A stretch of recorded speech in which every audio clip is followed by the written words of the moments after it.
Jack the reaper ইতিহাসের সবচেয়ে অচেনা সিরিয়াল কিলার। সালটি ছিল 1888। 25 সেপ্টেম্বর লন্ডনের সেন্ট্রাল নিউজ এজেন্সিতে একটি চিঠি আসে। চিঠিটি ডিয়ার বস বলে সম্বোধন করে শুরু করা হয়। চিঠি শেষে স্বাক্ষর Jack the reaper. Jack the reaper এক রহস্যময় চিঠি, রহস্যময় নাম এবং রহস্যময় ব্যক্তি।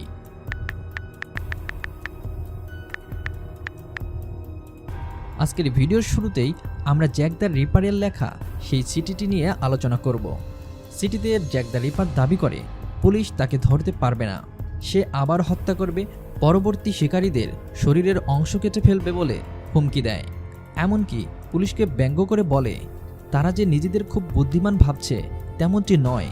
চিঠি শেষে স্বাক্ষর ছিল yours truly Jack the reaper.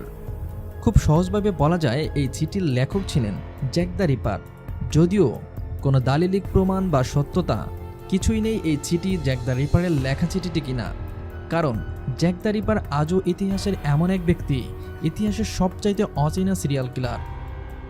1888 সাল, সেই সময় দারিদ্রতা, বেকারত্ব, অপরাধ আর ভয়ের একটি শহর ছিল হোয়াইট চ্যাপেলের অঞ্চল।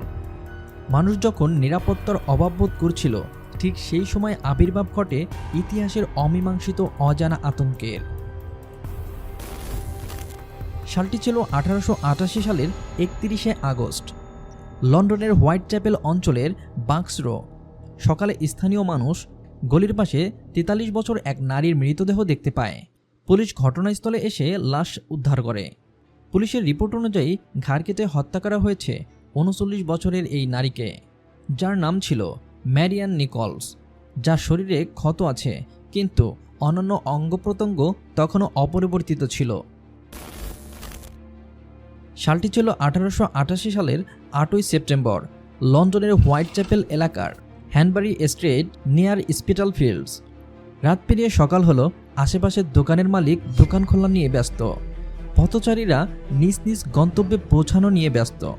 ঠিক সেই সময় কিছু দোকান মালিক ও পথচারী দেখতে পায় একটি মস্তবয়স্ক নারীর ঘাড় কেটে ফেলা মৃতদেহ।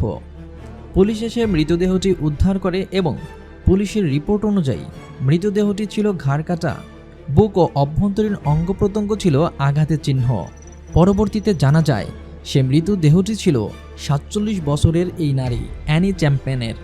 এরপর 30 সেপ্টেম্বর ঘটে 44 বছর বয়সী এলিজাবেথ স্ট্রেইডের হত্যাকাণ্ড। অবাক করা বিষয় হলো, আগের দুটো হত্যাকাণ্ডের মতো এই হত্যাকাণ্ডটির সংঘটিত হয় ঘাড় কেটে। আরও অবাক করা বিষয়, পুরো সংবাদ মাধ্যম এমনকি পুলিশকেও তাক লাগিয়ে দেয়। একই দিন 30শে সেপ্টেম্বর 1888 সালে ঘটে একইভাবে ঘাড় কেটে আরেকটি হত্যাকাণ্ড। এই হত্যাকাণ্ডটি ঘটে একজন মধ্যবয়সী 46 বছরের নারী ক্যাথরিন অ্যাডিস, যিনি ছিলেন একজন যৌনকর্মী। কিছুদিন বিরতির পর 19 নভেম্বর 1888-তে ঘটে আবার আরেকটি হত্যাকাণ্ড 25 বছরের একজন তরুণীর। আগের 4টি হত্যাকাণ্ডের মতো এই হত্যাকাণ্ডটিও ঘাড় কেটে সংঘটিত হয়।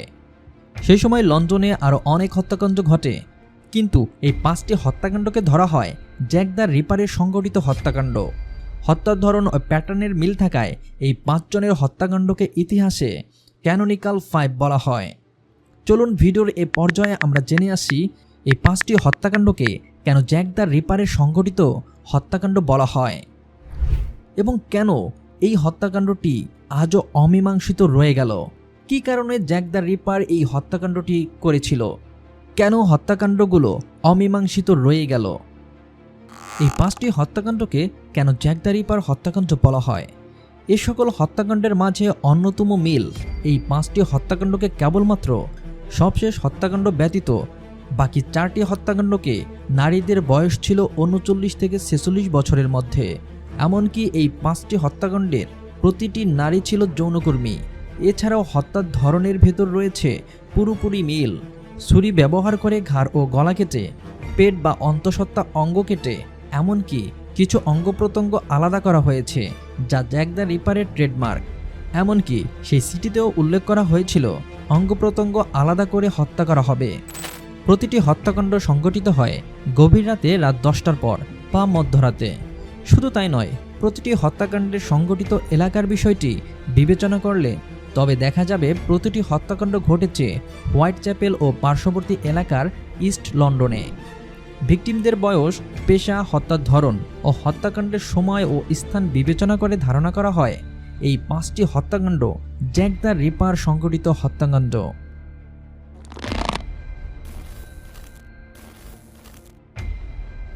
1888 সালে আজকের মতো ফরেনসিক সায়েন্স এতটা উন্নত ছিল না।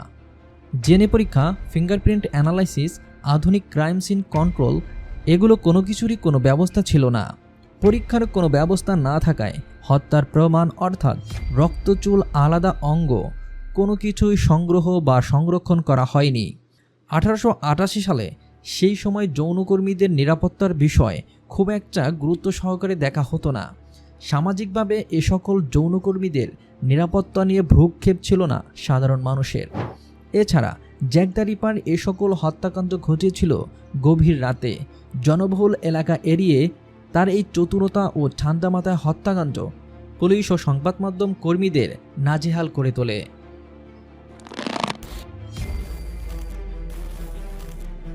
সংঘটিত হত্যাকাণ্ডের সকলেই ছিল মধ্যবয়স্ক নারী এবং সকলেই ছিল যৌনকর্মী। তাই ধারণা করা হয় যৌন বিকৃতি থেকে এই সহিংসতা হতে পারে এ সকল হত্যাকাণ্ডের কারণ। এছাড়াও নারীর প্রতি ক্রোধ বা ঘৃণা এ সকল হত্যাকাণ্ডের কারণ বলে মনে করা হয়। তবে বিশেষজ্ঞরা ধারণা করেন রিপার হয়তো একজন সাইকোপ্যাথ বা সিরিয়াল কিলার ছিলেন। বিশেষজ্ঞরা আরও মনে করেন জ্যাক দ্য রিপার হয়তো ভয়ঙ্করভাবে হত্যাকাণ্ড সংগঠিত করে নিজে সাইকোপ্যাথ মনকে শান্ত করতেন।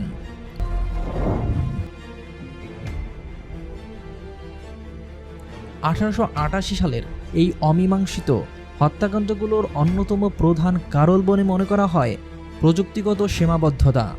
অপরাধ নিরীক্ষা ও প্রযুক্তি না থাকলে সবচেয়ে পরিকল্পিত হত্যাকাণ্ড অমীমাংসিত থাকতে পারে।